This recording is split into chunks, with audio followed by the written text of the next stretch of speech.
하나님의 말씀은 사무엘하 6장 10절부터 15절까지입니다. 사무엘하 6장 10절부터 15절, 구약의 471페이지에 있습니다. 사무엘하 6장 10절부터 15절을 봉독해드리겠습니다. 다윗이 여호와의 궤를 옮겨 다윗성 자기에게로 메어가기를 즐겨하지 아니하고 가드사람 오벳에돔의 집으로 메어간지라. 여호와의 궤가 가드사람 오벳에돔의 집에 석 달 동안을 있었는데 여호와께서 오벳에돔과 그의 온 집에 복을 주시니라. 어떤 사람이 다윗 왕에게 아뢰이르되 여호와께서 하나님의 궤로 말미암아 오벳에돔의 집과 그의 모든 소유에 복을 주셨다 한지라. 다윗이 가서 하나님의 궤를 기쁨으로 메고 오벳에돔의 집에서 다윗성으로 올라갈새 여호와의 궤를 맨 사람들이 6걸음을 가매 다윗이 소와 살찐 송아지로 제사를 드리고 다윗이 여호와 앞에서 힘을 다하여 춤을 추는데 그때 다윗이 에봇을 입었더라. 다윗과 온 이스라엘 족속이 즐거이 환호하며 나팔을 불고 여호와의 궤를 메어 오니라. 아멘. 할렐루야. 또 주 앞에 예배하기 위해서 오신 여러분 모두를 주님의 이름으로 축원드립니다. 오늘 말씀처럼 여호와의 궤가 오벳에돔의 집에 3개월을 있었는데 하나님께서 오벳에돔과 그의 온 집에 복을 주셨다라고 했던 이 복이 2월 한 달을 시작하는 여러분들의 삶과 또 가정과 자녀와 또 교회와 나라 민족 가운데 아주 풍성히 임하기를 다시 한번 주님의 이름으로 축원드리겠습니다. 오늘 말씀은 사실 사사시대와 이렇게 연결이 되는 연장선상에 있는 그런 말씀입니다. 사사시대를 사무엘상 3장에 보면 모든 지역에 여호와의 말 그대로 말씀이 희귀하고 제사장 엘리조차도 하나님의 말씀이 무슨 말씀인지 무슨 뜻인지 분간하지 못하는 시대에 그러나 하나의 소망은 바로 하나님의 등불, 여호와의 등불은 아직은 꺼지지 아니하였더라 라고 하는 것이 이스라엘이 새롭게 회복되는 하나의 징조 또 사인의 가능성이 됐던 거죠. 그런 시대에 엘리의 그런 영적 상태는 우리가 수도 없이 들어서 잘 알고 있는 것처럼 하나님의 이상이 보이지 않는다. 그리고 늘 그는 존다고 그랬어요. 존다. 그러니까 영적으로 말 그대로 자고 있는, 잠들어 있는, 영적으로 감각이 무뎌져 있는 그런 그 시대의 모든 영적인 상황을 엘리라고 하는 제사장, 마지막 보루가 엘리 제사장이었거든요. 제사장마저 그러니까 일반 백성들은 어느 정도였겠는가라고 하는 것을 잘 알 수가 있죠. 그 하나님과의 질서가 깨져버리니까 말 그대로 그 나라 전체가 엉망진창이에요. 무질서하다 이렇게 말하죠. 마치 하나님이 천지를 창조하시기 전에 그 말씀이 임하기 전에 지금 엘리에게 말씀이 끊어진 거잖아요. 말씀이 임하기 전의 상태, 어둡고 공허하고 혼돈스럽고 온 나라가 어둠으로 덮여있는 상태 똑같습니다. 창조 이전의 상태가 그걸로 없어진 것이 아니라 지금도 여전히 빛이 있으라 하시니 라고 하는 이 하나님의 말씀이 임할 때 그대로 말씀대로 되어짐으로 빛이 임하여 온 땅 가운데 생명의 역사가 일어났던 것처럼 지금도 역시 하나님의 말씀에 따라서 빛의 역사, 어둠의 역사, 축복의 역사, 또한 불행의 역사가 반복되더라라고 하는 거예요.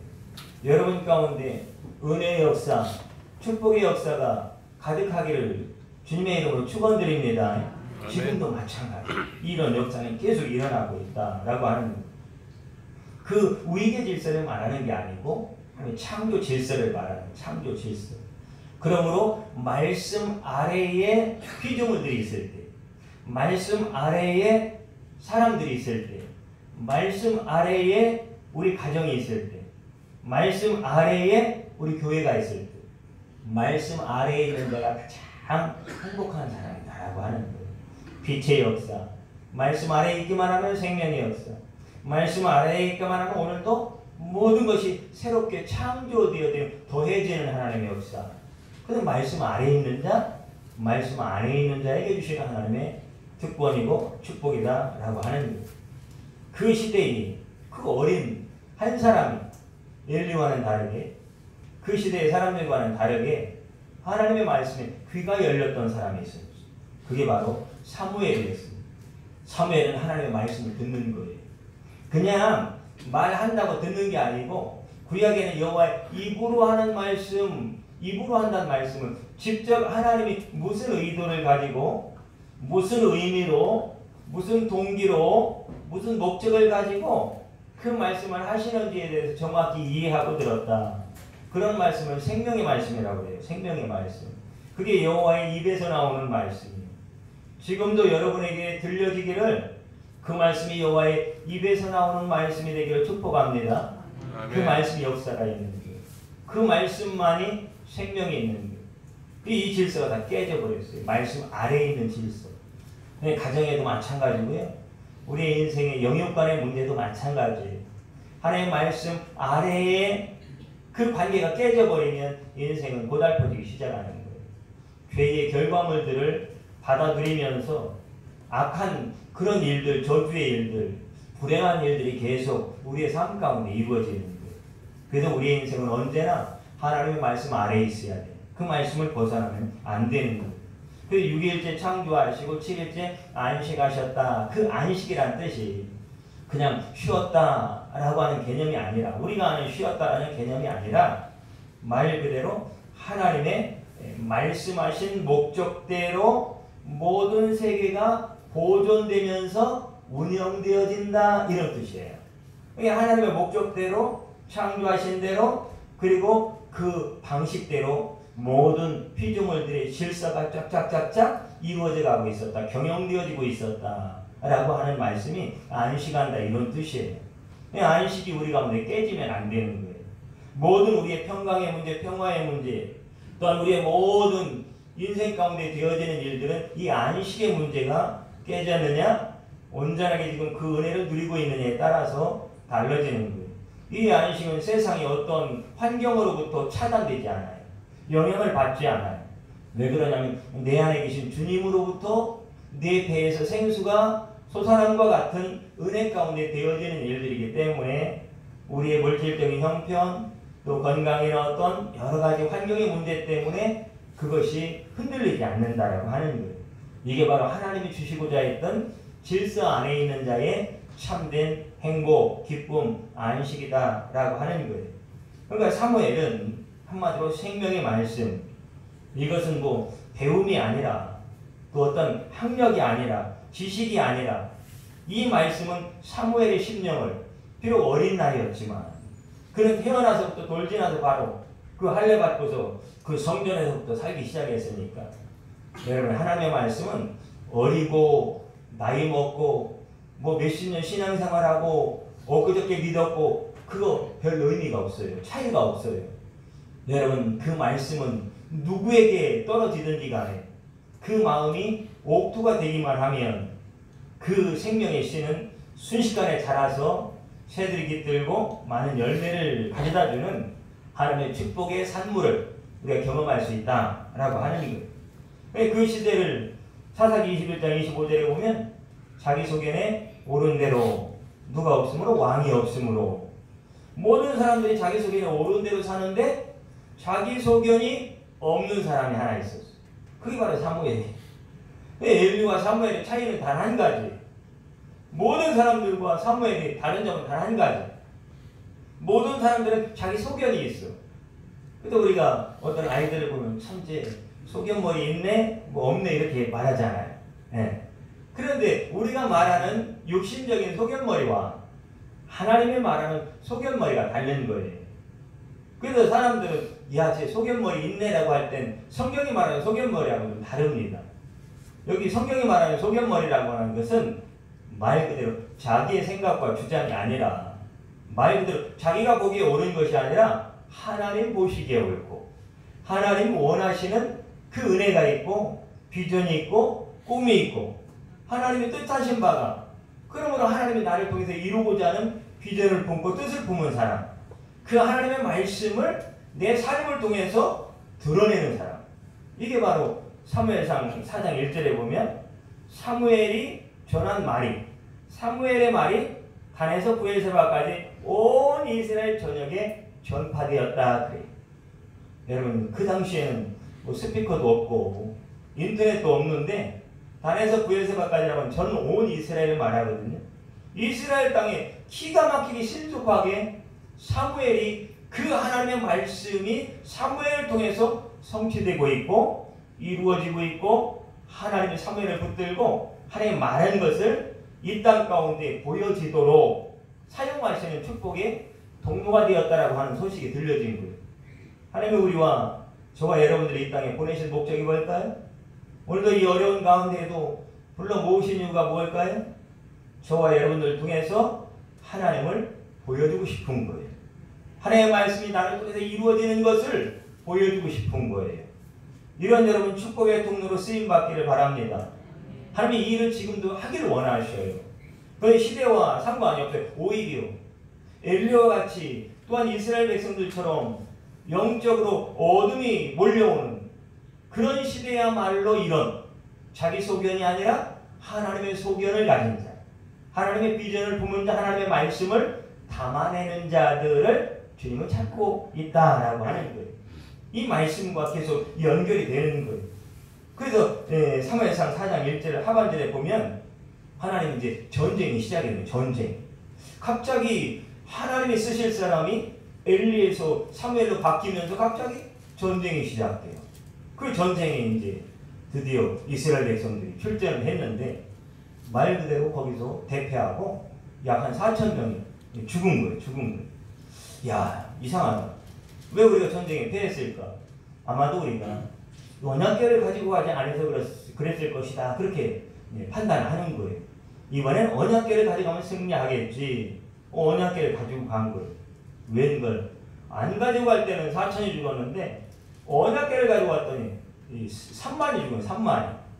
이 깜짝 놀란 거죠. 충격적인 거죠. 여러분 왜 예수 믿는데 왜 우리가 하나님 말씀대로 산다고 하는데 우리 인생에 자꾸 이런 불행이 찾아오고 일이 안 되고 막히고 자꾸 불행한 일들이 계속될까? 여러분 여러 가지 이유가 있지만 그 이유에서 찾으면 안 되는 것이고 모든 문제는 하나님과 나와의 질서가 깨진 데서부터 시작되더라라고 하는 것은 성경 창세기부터 계시록까지 항상 반복적으로 말씀하는 하나님의 말씀이에요. 그러니까 지금 이 모든 문제는 언약계의 문제이긴 한데 이 언약계의 문제가 과연 어떻게 그 언약계를 생각하고 이해하고 받아들이느냐의 그런 문제인 거예요. 여러분 언약계의 상징은 말 그대로 하나님의 임재의 상징이잖아요. 임재의 상징. 그런데 이 언약계 속에는 성소거든요. 성전이거든요. 그래서 솔로몬에게 그랬잖아요. 이스라엘 백성들이 그랬고 그 성전은 뭐 하는 곳이냐? 내가 너와 만나는 장소다. 그렇게 말했어요.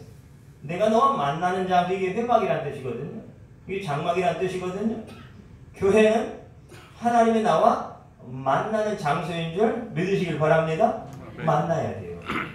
믿음은 배워서 되는 게 아니에요. 지금 이 사람들이 언약궤를 가지고 나가면서 배워서 가지고 나가요. 배워서. 예. 왜냐하면 말 그대로 율법에 그게 있었거든요. 근데 지금은 말 그대로 안 갖고 나가서 그런 거거든요. 그래도 갖고 나갔어요. 배웠으니까. 예. 학습을 통해서 배우고 경험을 통해서 배우는 거예요. 그건 잘못 배웠어요. 믿음은 배워서 되는 게 아니에요. 얘는 만나야 되는 거예요. 만나요. 하나님을 만나고 예수를 만나고 말씀의 생명력 안에 있는 그 말씀을 만나고 예수의 피를 만나고 예수님의 은혜를 하려면 만날 때 역사가 이루어지는 거예요.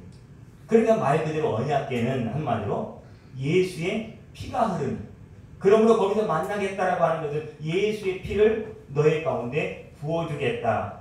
그게 바로 그리스도, 바로 메시아, 기름을 부었다 이런 뜻이죠.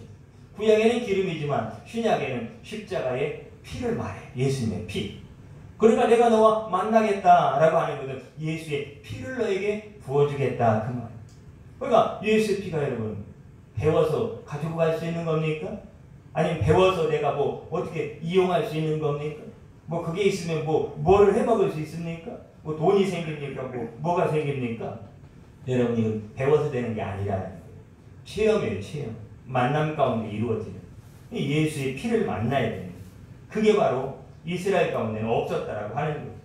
결국은 웬걸 이길 줄 알고 언약궤를 가지고 나갔다가 엘리도 죽고 또 두 아들도 죽게 되는 그런 불상사를, 비참한 비극을 이스라엘이 경험을 하고 엘리의 제사장 마지막 영적인 보루였던 그 집안을 완전히 하나는 끊어내시고 새로운 사무엘을 통해서 일하신 그런 놀라운 하나님의 역사를 보게 되는데, 이 사무엘상 이제 5장 4절에 보면 말 그대로 그 언약궤를 뺏겼잖아요. 블레셋이 가지고 갔어요. 그래서 말 그대로 이제 이 언약궤를 뺐으면 이제 이스라엘 백성들은 꼼짝없다. 이 언약궤를 다곤에 자기들이 섬기는 우상신전에 세워놓은 거예요.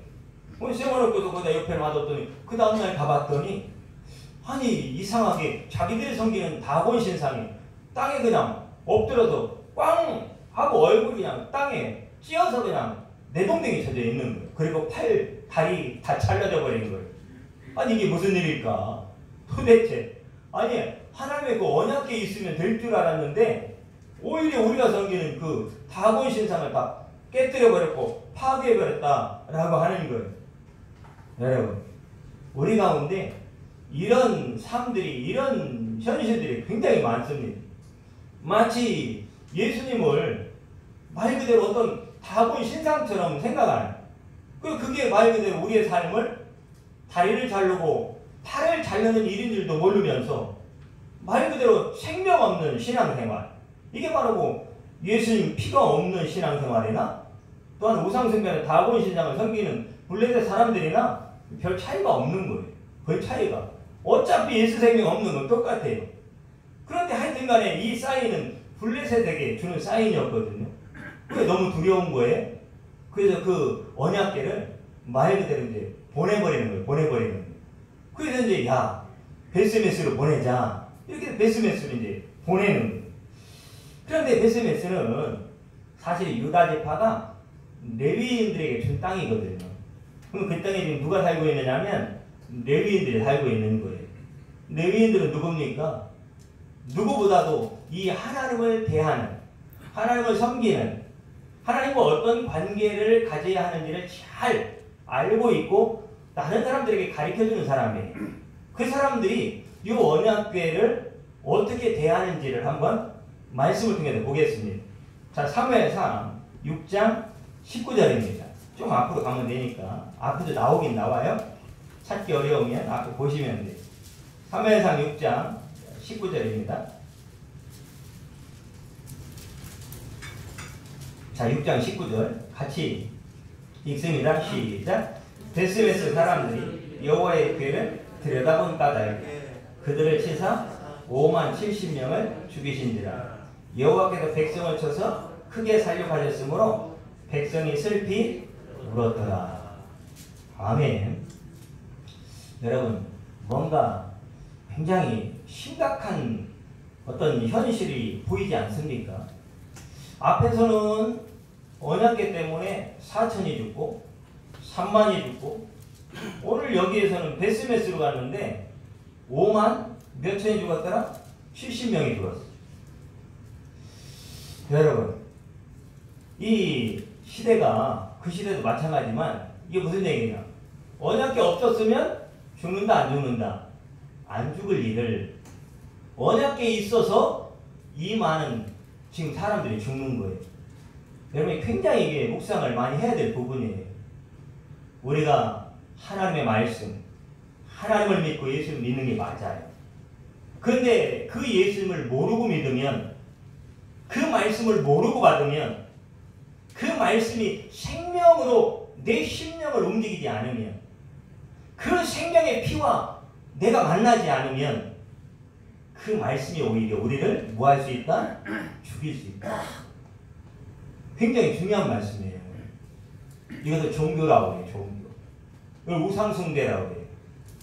이 시대가 다 우상숭배자로 변해 있는 이스라엘 백성들과 같은, 그러므로 영적 상태가 어떠한지. 그래서 성경의 전쟁은요, 항상 목적이 다 하나예요. 그 목적이 뭐냐? 그 당시의 영적 상태가 어떠한지를 전쟁을 통해 드러내요. 영적 상태가 하나님과 긴밀한 관계, 생명의 관계에 있으면 전쟁에 나가 승리합니다. 그게 없으면 전쟁에 나가 패합니다. 영적 상태를 드러낼 때 항상 전쟁을 하나님은 드러내셔요. 전쟁을 일으키셔요. 자, 다윗이 이제 그 언약궤를 자기의 다윗성으로 하나님이 승리를 주시고 평안의 때를 주셨으니까 이제 다윗성으로 그것을 옮겨갑니다.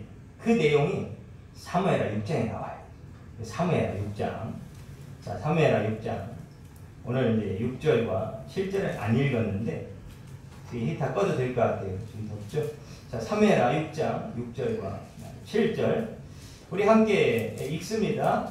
자, 시작. 그들이 나곤의 타작마당에 이르러서는 소들이 띠므로 우사가 손을 들어 하나님의 궤를 붙들었더니 여호와 하나님이 우사가 잘못함으로 말미암아 진노하사 그를 그곳에서 치시니 그가 거기 하나님의 궤 곁에서 죽으니라. 아멘. 자, 다윗에게도 이 언약궤 때문에 우사가 죽어요. 네. 근데 여러분 앞에 그 베세메스는 레위인들이 사는 곳이라고 했잖아요.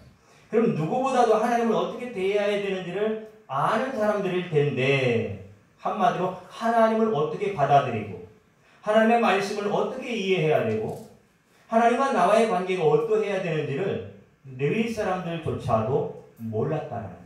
그만큼 영적으로 어두웠다라고 하는 거예요. 심지어 다윗조차도 이제 이 시간이 굉장히 오랜 시간이 지났거든요. 그러다 보니까 다윗조차도 말 그대로 기란 여아림으로 이제 보낸 지가 20년이 됐어요. 그래서 그 이제 법궤를 가지고 오려고 했던 거예요. 20년의 세월 동안 다윗도 역시 하나님을 어떻게 대해야 되는지, 그 언약궤를 하나님의 말씀을 그 안에서 내가 무엇을 보고 무엇을 만나고 그 말씀 안에 있는 자의 삶이 어떠한지에 대한 것을 모르고 있었던 거예요. 그러니까 다윗이 또 이것을 오벳에돔의 집으로 보내버립니다. 참 기가 막히지 않아요? 블레셋 땅에 있다가 이스라엘 땅에 있다가 블레셋에 갔다가 사람 죽고 전쟁에 패하고 또 저쪽 베스메스로 갔다 기리안 여아림으로 갔다 다윗성으로 가져오려고 했다가, 여러분 하나님의 말씀이 하나님의 이름이 떠돌고 있는 거예요. 뭘 못 찾고 거할 집을 찾지 못하고 자리를 찾지 못하고 내가 어디 있을꼬. 그래서 예수님이 죽으시고 부활하시고 승천하시면서 내가 너희들이 있을 처소를 예비하러 가는 그 처소가 뭐겠습니까? 하나님이 거하실 성전된 하나님의 백성을 만들겠다. 누구를 보내셔서? 성령을 보내셔서. 지금도 주님은, 성령은 우리를 통해서 무슨 일을 하기를 원하시는가? 내가 어떤 사람 되기를 원하는가? 내가 돈 많이 벌어서 헌금도 많이 해야지, 많이 하시길 바랍니다. 좋은 일도 많이 해야지, 많이 하시길 바랍니다. 내가 예수 믿어서 복도 받아야지, 복 받으시길 바랍니다. 내가 기도해서 병도 치유받아야지, 치유받으시길 바랍니다. 그러나 그것은 부수적인 거지 목적은 아니라는 거예요. 그 일들을 통해서 하나님의 살아계심을 보게 하시고 그 십자가 위에서 흘리신 예수의 피가 내 심장을 적시고 내 심령 속에 가득함으로 이 안에 하나님이 거할 성소, 성전, 처소가 되기를 원하시는 것이, 그 상태가 바로 천국입니다. 이 땅 가운데 그 천국을 누리는 자만이 천국에 하나님과 함께하는 은혜와 축복을 누릴 수가 있는 거예요. 저와 여러분 가운데 이 천국이 임하는, 하나님의 나라가 임하는 기쁨과 회복의 역사가 있기를 주님의 이름으로 축원드립니다. 그 법궤를 오벳에돔의 집으로 보내버렸어요. 우사가 죽으니까 다윗이 깜짝 놀랐어요. 그러니까 무슨 일만 생기면 하나님을 거부하는 거예요. 내가 교회 다녀서 그런가? 내가 예수 믿어서 그런가? 믿음이 약한 사람들은 얼마든지 생각할 수 있는 거예요. 심지어 다윗조차 그랬으니까. 그래서 그 법궤를 다른 데로 보내버리는데 어디로 가냐면 오늘 본문에 있는 오베데돔의 집에 가는 거예요. 자, 그런데 이상하죠? 지금까지는 가는 곳마다 사람이 죽었는데 한두 사람 죽은 게 아니잖아요. 4천이 죽고 3만이 죽고 5만 70이 죽고 지금 우사가 죽고, 예? 이런 일들이 벌어졌었는데 지금 말 그대로 오베데돔의 집에는 3개월 만에 그 오베데돔이 복을 받고 그의 집이 복을 받았다는 얘기는 그 후대에 계속 자손들이 계속 그 복을 받았다는 얘기예요. 여러분 가운데 이런 복이 임하길 축복합니다. 우리 대에서 복이, 내 대에서 복을 못 받는 사람도 있지만 복을 받으시고 이 복을 흘러가야 되잖아요. 여러분 그런 생각 안 해보셨습니까? 나 때문에 우리 자녀들의 복이 문이 막히지 않는가? 왜 우리 자녀들이 하나님의 은혜를 누리며 살지 못할까? 맨날 자녀들만 잡지 말고, 여러분들이 안 그러겠지만 그 원인이 누구에게 있음을 발견하고 내 인생 가운데, 내 신앙 가운데 나와 하나님과의 관계에 문제가 있음을 발견하시고 깨닫고 돌이키는 은혜가 있기를 바랍니다. 다른 데 있는 게 아니에요. 모든 원인은 아담은, 하나님은 아담에게 죄를 묻고 있는데 아담은 하나님 만들어준 저 하와 때문 아닙니까? 라고 늘 책임을 져는 거예요. 그러니까 애매한 자식들 잡고 아내 잡고 남편 잡고 친척 잡고 부모 잡고 그러는 거예요. 하나님은 누구에게 말씀하신다? 항상 하나님의 말씀을 나에게 주시는 거지 다른 사람에게 주는 게 아니다라고 하는 거예요. 그런데 여러분 이 오베데돔은 가드 사람이라고 했어요. 가드 사람은 지금 어디입니까? 지역이 블레셋이에요. 그러니까 지금 블레셋에 있을 때 무슨 일이 벌어졌어요? 그 다곤 신상이 말 그대로 그 옆에 있다가 오히려 쉽게 말 하나님이 쳐버린 거죠.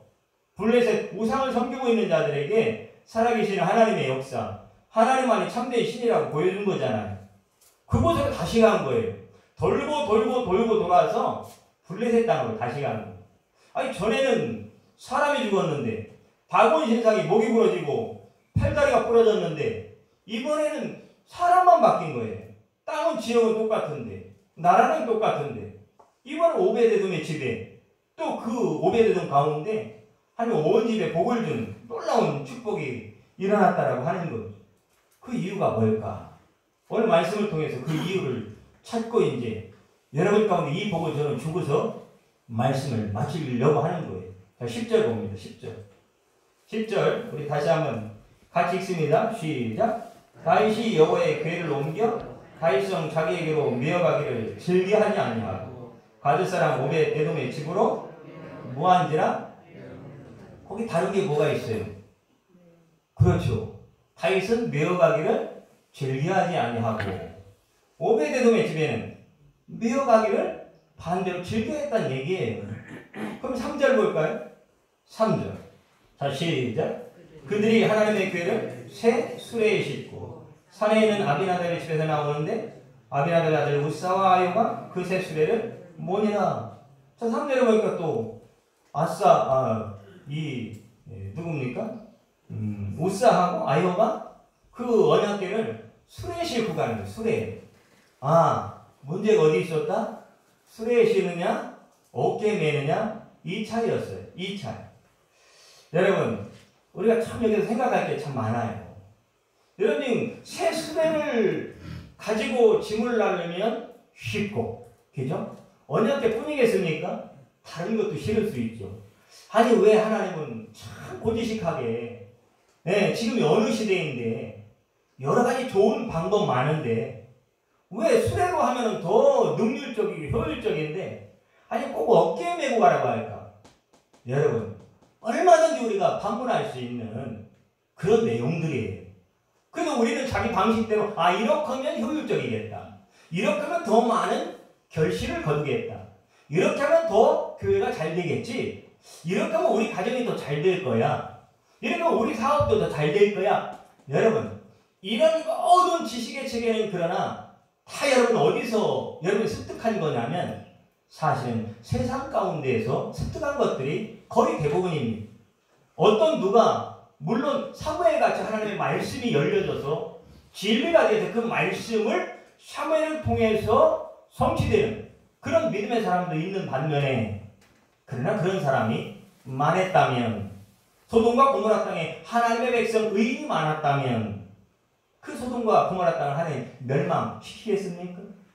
이 시대 가운데 정말로 그런 사무엘 같은 하나님의 백성들이 많았다면, 정말로 진리 외에는, 나는 예수 외에는, 예수의 피 외에는, 십자가 외에는 나는 되는 게 없습니다 라고 하는 사람이 많았다면, 우리 대한민국 가운데 이런 영적인 기근과 어둠이 찾아오고 있을까? 목사인 저부터가 회개가 되고 다시 한번 하나님 앞에 어떻게 주님을 대해야 되는지, 하나님의 말씀을 어떻게 대하고 어떻게 받아들여야 되는지에 대한 심각한 또 다른 고민을 하게 되는 겁니다. 여러분, 언약궤는 바로 하나님의 말씀, 예수의 피를 상징해요. 이 오벳에돔이라고 하는 이름 자체가 예수의 피를 가진 사람이라는 뜻이에요. 아, 다른 데 이유가 있는 게 아니구나. 사람이 죽고 사는 문제가 사업이 되고 안 되고, 내 가정이 되고 안 되고, 내 건강이 되고 안 되고, 여러 가지 문제 속에서 되고 안 되고의 문제는 그 문제가 아니구나. 돈의 문제요, 건강의 문제요, 사랑과의 문제요, 가정적인 문제가 아니더라는 거예요. 그 문제의 원인은 바로 내 안에 예수가 없다라는 거죠. 예수가 없다. 예수의 피가 없는 거예요. 심장에. 내 피는 들끓고 있는데 예수의 피가 들끓어야 되는데, 골고다 위에 흘러내는 그 피는 지금도 여전히 우리 가운데 흘러오고 있는데 그 피가 없는 거예요. 그 피가. 그 요셉이 뭐라고 합니까? 자기가 죽거든 너희들이 언제인지 모르지만 너희들이 이 애굽을 떠날 때 내 뼈를 꼭, 내 해골을 가지고 가라. 해골. 그 해골이 뭡니까? 골고다라는 뜻이거든요. 이미 요셉은 알고 있었어요. 구약의 시대에 예수님이 없었다? 세종대왕은 예수님을 안 믿어 몰랐는데 어떻게 구원받고 어떻게 멸망당할까? 걱정하지 마세요, 여러분. 그 시대에도 예수의 피, 예수의 생명, 복음이 있었다니까요. 복음이 없는 게 아니에요. 몰라서 그렇지. 각자의 시대마다 다른 복음의 색깔이 다를 뿐이 이미 모든 현상 속에 예수님을 다 숨겨놨고 이미 예수가 그 안에 있었다라고 하는 거죠. 오늘 오벳에돔이 바로 그런 사람이었어요. 오벳에돔은 다른 거 없어요. 다른 건 다 몰라요. 나는 신앙생활하는 거 내가 1년 다니고 2년 다녀서 어디가 뭐가 있고 교회 집사는 어떻게 해야 되고 권사는 어떻게 해야 되고 목사는 어떻게 해야 되고 몰라도 괜찮다니까요. 여러분, 왜? 그건 배워서 할 수 있는 거예요. 믿음은 배움이 아니에요. 그건 종교지요. 믿음 속으로 들어가기 위한 하나의 방식이고 하나의 과정일 뿐이지, 여러분 그거 배웠다고 믿음 좋은 거 아니라니까요. 그거 배워서 여기서 누구처럼 더 잘하고 누구보다 더 잘하는 것이 믿음이 아니라니까요. 믿음은 이유 없대. 단 한 가지예요. 내 안에 예수의 생명이 있는가, 예수의 피가 흐르고 있는가, 이게 믿음이에요. 이거 있느냐 없느냐 차이예요. 그러니까 이 시대가 영적으로 막 어둠이 몰려고 사람들이 걱정과 불안과 근심으로 막 몰아치고, 막 경제로 몰아치고, 건강으로 몰아치고, 그러니까 사업으로 몰아치고 막, 그러니까 두렵고 떨리고. 여러분, 불안해하지 마십시오. 오벳에돔처럼 예수의 피를 가진 자는 사람들이 다 죽을지라도 하나님이 살려줄 줄 믿으시길 바랍니다. 오히려 온 집에 복을 받잖아요. 이게 하나님의 사람들에게 준 축복이고 특권이라니까요. 기도하시길 바랍니다. 이 피의 은혜를 구하세요. 움츠러들고 피하고 도망가지 말고 이럴 때일수록 은혜의 보좌 앞에 널 담대 와라 라고 하는 거잖아요. 오라는. 사람 때문에 시험 받을 필요도 없고 교회 규모에 따라서 내가 좌절하고 희망을 가질 필요도 없는 거고 어느 교회 말할 필요도 없는 거고 누구 말할 필요도 없는 거예요. 내 안에 예수의 피가 흘러야 돼요. 골고다 위에서 흘러낸 피가 오늘 내 심장을 적시고, 그게 어디에 매라? 어깨예요. 어깨에 매라는 거예요. 이거 왜 어깨에 맬까요? 어깨는 사랑과 연합된 거예요. 묶어버린 거예요. 어깨는. 그러니까 지금 하나님과 내가 완전히 하나가 된 거예요. 하나. 연합된 거예요. 그 생명이 내 안에 있고, 요한복음 15장의 말씀처럼 내가 내 안에 있고 내가 내 안에 있는. 그래서 출애굽기 6장에도 너는 나의 백성이 되고 나는 너의 하나님이 되기를 원한다. 그래서 출애굽시킨 거잖아요. 그리고 이 하반절에 가면 성막을 만든 거잖아요. 그 많은 시간을 할애해서 모세를 금식을 수도 없이 시켜가면서 40일 금식 3번 했거든요. 모세가. 그러면서 말씀을 받은 거예요. 이런 말씀을 받는다는 것이 얼마나 귀하고 얼마나 우리에게 있어서는 사실 힘든 일이고 하나님 주신 은혜로 주시니까 감사한 거지. 아무나 밟을 수 있는 게 아니다 이 말이에요. 이스라엘에 얼마나 많은 수많은 사람들이 있었음에도 불구하고 오직 사무엘 하나만이 그 말씀을 담아내는 사람. 여러분 하나님 앞에 우리는 쉽게 영광을 돌린다라는 말을 자주 합니다. 영광. 그 영광이라는 뜻이 무슨 뜻이냐면 빛을 받아서 비춘다 이런 뜻이에요.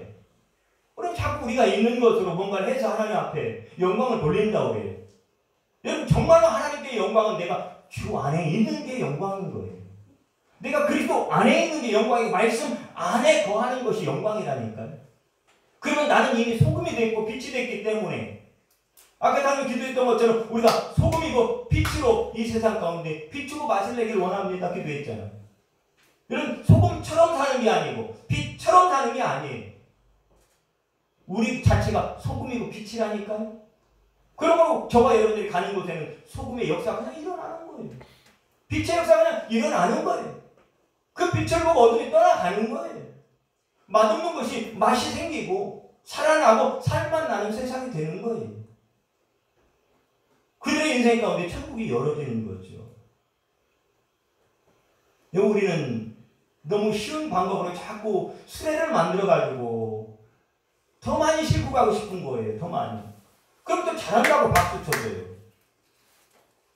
우리의 행위들을 통해서 더 많은 수레, 와, 사람들이 보이잖아요. 금방. 저 사람 저렇게 많이 실었네. 저렇게 많은 것으로 하나님 앞에 드리네. 하나님 뭐 어디 원천하가 다 하나님 건데 뭐 없어서 하나님 받고 싶었겠습니까? 말라기 3장 8절 말씀에도 너 하나님의 것을 도둑질하지 말고 11조를 드려봐라. 그 11조는 여러분 월급의 11조를 말하는 게 아니거든요. 우리가 계산된 어떤 그런 11조를 말하는 게 아니거든요. 전부를 말하는 거거든요. 너의 전부가 내 것인 거 맞냐? 네 전부가 하나님 거 맞냐? 이 얘기거든요. 전부가 하나님 건데 10중에 하나 드리라니 할렐루야죠 사실은. 그런데 그게 목적이 아니라 사실은 그 11조는 그 전부는 뭡니까? 내가 가지고 있는 재산이 전부가 아니라 사람들이 자꾸 오해해요. 11조를 드리라고 하니까 내가 뺏어가는 것 같죠. 그게 아니고 그 다음 말씀이 중요하잖아요. 내 집에 양식이 있게 하고 그럼 양식이 있게 하고. 그게 핵심이에요. 그러면 그 양식이 뭡니까? 생명의 떡. 하늘에서 내려온 생명의 떡이라고 요한복음 6장 63절에 말하잖아요. 영은 살리는 것이 육은 무익하니라. 그 생명의 떡 예수 그리스도. 하나님 말씀 속으로 타고 온 말씀과 함께 내 안에 들어오고 계신 예수 그리스도. 그분을 내 심령 가운데 채우면 내가 너의 인생 가운데 하늘의 문을 열고 쌓을 곳이 없도록 붙지 아니하나 확인해 보라는 거예요. 여러분 오늘부터 그 확인이 여러분 삶 가운데 체크되어지기를 축복합니다. 그거 해보라는 거예요. 그거예요. 이 어려운 때일수록 하나님 붙잡고 기도하고 더 하나님께 가까이 가서 하나님 말씀으로 채우고 그 말씀이 나를 이끌어가고 그 말씀 그대로를 나의 삶을 통해서 하나님이 하시고자 하는 그 일들을 우리를 통해서 이루어내는 하나님의 사람, 그 생명 가운데 나아가기를 주님은 원하고 계신 거죠. 여호와께서 오베데돔과 그의 온 집에 복을 주시니라. 이 온 집에 복을 줬는데 이 오베데돔의 역대상에 가면 말 그대로 이 오베데돔의 집이요 자녀가 60명이에요. 자녀가. 그런데 거기에 보면 참 이 60명이요 우리가 복을 받았다라 할 때 어떤 자녀들 중에 한 사람이 복을 받으면 그게 사실 복을 받은 게 아니거든요. 오히려 화평이 깨져버려요. 이게 고만고만하게 자녀들이 고루고루 복을 받아야 화목합니다. 보통은 그래요. 그러니까 온 집에 복을 줬는데 나중에 역대상을 읽어보면요 자녀 60명인데 자녀 60명이 골고루 비슷비슷한 복을 받는데 어떤 사람은 거기에 보면 찬양대로 쓰는 사람도 있고 어떤 사람은 성전 문지기로 그분들은 다 성전 문지기처럼 살아요. 그러니까 말 그대로 지금 얘기로는 안내 서는 사람, 주차 봉사하는 사람, 성가대 서는 사람 여러분들이 그렇게 섬기는 것처럼 근데 굉장히 영적인 얘기거든요. 어떤 행위를 말하는 게 아니고 그러니까 하나님 가까이 하나님과 함께 사는 모습을 얘기하는 거예요. 성가대도 귀하고 안내도 귀하고 여러분 이 모양 저 모양 섬기는 모든 것이 귀한 줄 믿으시길 바랍니다. 모든 자들이 다 하나님의 은혜 안에 있는 거예요. 60명이 골고루 복을 받는 거예요. 골고루. 예. 얼마나 놀라운 은혜인지 몰라요. 여러분, 오베데돔이 그 어깨에 맸잖아요. 지금 우사는 어떻게 했습니까? 수레에 끌고 갔잖아요. 그 수레를 뭐가 끌어요? 소가 끈다니까요. 무슨 얘기인지 아십니까? 말 그대로 이 오베데돔이 하나님 앞에 자기가 소가 된 거예요. 소가. 자기가 소가 돼서 내 위에 예수님 내 위에 올라타세요. 쉽게 말해서 내 어깨에 예수의 피 여기로부터 생명의 그 피를 흘려주세요. 그 말이거든요. 내가 오베데돔이 그 예수님을 어깨에 짊어지는 순간 그게 뭡니까? 예수님이 예루살렘에 십자가에 죽으시게 올라가실 때 나귀를 타고 내려가시잖아요. 말 그대로 나귀처럼 예수님을 태운 거예요. 여러분, 그렇다고 주님이 위에서 나 힘들게 타고 가겠습니까? 나와 멍에를 같이 매라. 그 말이죠. 그때부터 주님이 내 인생을 안고 가는 줄 믿으시길 바랍니다. 나는 주님을 태우려고 했는데 주님 나를 안고 가시고. 여러분, 다르잖아요. 마음이 다르고 생각이 다르고 영이 다르고 신앙이 다르잖아요. 이 신앙이 아니거든요. 믿음인 거지. 생명 그 자체인 거지. 그러니까 지금 이 오베데돔은 다른 게 아니고 난 다른 거 아무것도 몰라요. 신앙생활 어떻게 될지 경력도 없고 말 그대로 블레셋 사람이에요. 이방 사람이에요. 오베데돔은. 여러분 그럴지라도 상관없다니까요. 신앙생활 몇 년 해서 내가 교회생활 모르고 상관없다니까요. 어떤 사람 보면서 그거 얘기할 필요도 없는 거고 오직 내 안에 나는 다른 건 다 모르는데 신앙생활한 지 얼마 안 돼서 다른 건 다 모르는데 한 가지는 아는 거예요. 그게 뭐예요? 예수의 피는 있어야 된다. 다른 거 없어도 예수의 피는 내게 있어야 된다. 예수의 피의 은혜를 달라고 하는 거죠. 이게 있어야 하는 거예요. 이게 있을 때 비로소 신앙생활이 되는 거죠. 이 소식을 다윗이 들었어요. 다윗이. 여러분 이 복음의 소식을, 기쁨의 소식을, 은혜의 소식을 전해주는 발이 되고 손이 되고 입이 되길 축복합니다. 아니 입을 준 건 그거 하라고 그러는데 자꾸 세상에 뉴스를 대변하는 사람들이 되면 안 되잖아요. 그죠? 그 소식을 다윗이 들었어요. 아하, 이제 다윗이 그 법궤를 자기 이제 가져가야 되겠다 이렇게 한 거잖아요. 그런데 그 내용이 이제 나오는 거예요. 그러면서 어떻게 하냐면 그 다음부터는 이제 다윗이 어떻게 해갑니까? 다윗이요. 이제 그때는 메고 가는 거예요. 메고. 왜냐면 역대상에 보면 15장에 보면 다윗이 아니 우사 사건 다음에 그 내용이 이제 거기 나와요. 역대상 15장에 보면 하나님 하면 울기 시작하는 거예요. 아니 내가 20년 만에 하나님 은혜를 줘서 복을 줘서 이제 그 언약궤를 내가 우리 집에 모시겠다고 하는데 도대체 이런 일이 왜 벌어졌습니까? 막 우는 거예요. 우는 거. 저와 여러분 가운데 빼앗긴 것이 있다면, 막힌 것이 있다면, 고난을 당하고 어려운 일을 당했다면 하나님 앞에 엎드려 기도하시길 바랍니다. 울어야 하잖아요. 이게 은혜가 있는 사람과 다른 거예요. 어려운 일 당할 수 있어요. 자기 친한 옆에서 비서가 죽을 수도 있고 이런 일들이 때가 원찮게 얼마나 많이 일어납니까? 물질의 문제, 자녀의 문제, 수도 없는 문제들 일어날 수 있어요. 이 땅 사는 동안에. 문제는 뭐냐? 다윗은 믿음의 사람이었잖아요. 그러니까 하나님 앞에 우는 거예요. 하나님 앞에 엎드려 하나님 앞에 기도하는 거예요. 그랬더니 하나님의 대답이 뭐예요? 메고 가. 네. 요즘은 그거예요. 하나님 다윗에게 한 말을 야 다른 거 자꾸 여러 가지 말하지 말고 메고 가. 다윗은 그걸 알았어요. 메고 가는 거예요. 근데 메고 가는 게 쉬운 게 아니에요. 오늘 말씀에 뭐라고 되어 있습니까? 여기에 보면 몇 절에 나오냐면요. 13절이죠. 여호와의 궤를 맨 사람들이 몇 걸음? 6걸음을 가매 다윗이 소가 살찐 송아지로 제사를 드리고 이게 오베데돔의 집에서 다윗이 있는 예루살렘까지가 4km예요. 4km 가는데 생각을 해보세요. 6발짝 가서 멈추고 번제를 드려요. 그 소를 한 마리를 태워서 번제를 드리는데 이 시간이 몇 시간 걸리느냐? 7시간에 8시간 걸려요.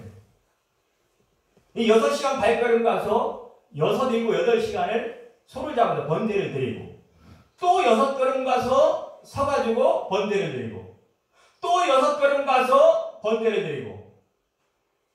여러분, 한마디로 미친 짓이에요. 세상적으로 보면 이 바쁜 시대에 빨리 돈 벌고 빨리 시간 할애해서 내가 계획했던 거 이루고 성공을 위해서 달려가도 KTX를 타고 가도 모자랄 판에 지금 뭐 하는 짓인지 몰라요. 6걸음 가서 번제들. 이게 무슨 모습이냐? 예배의 모습, 예배.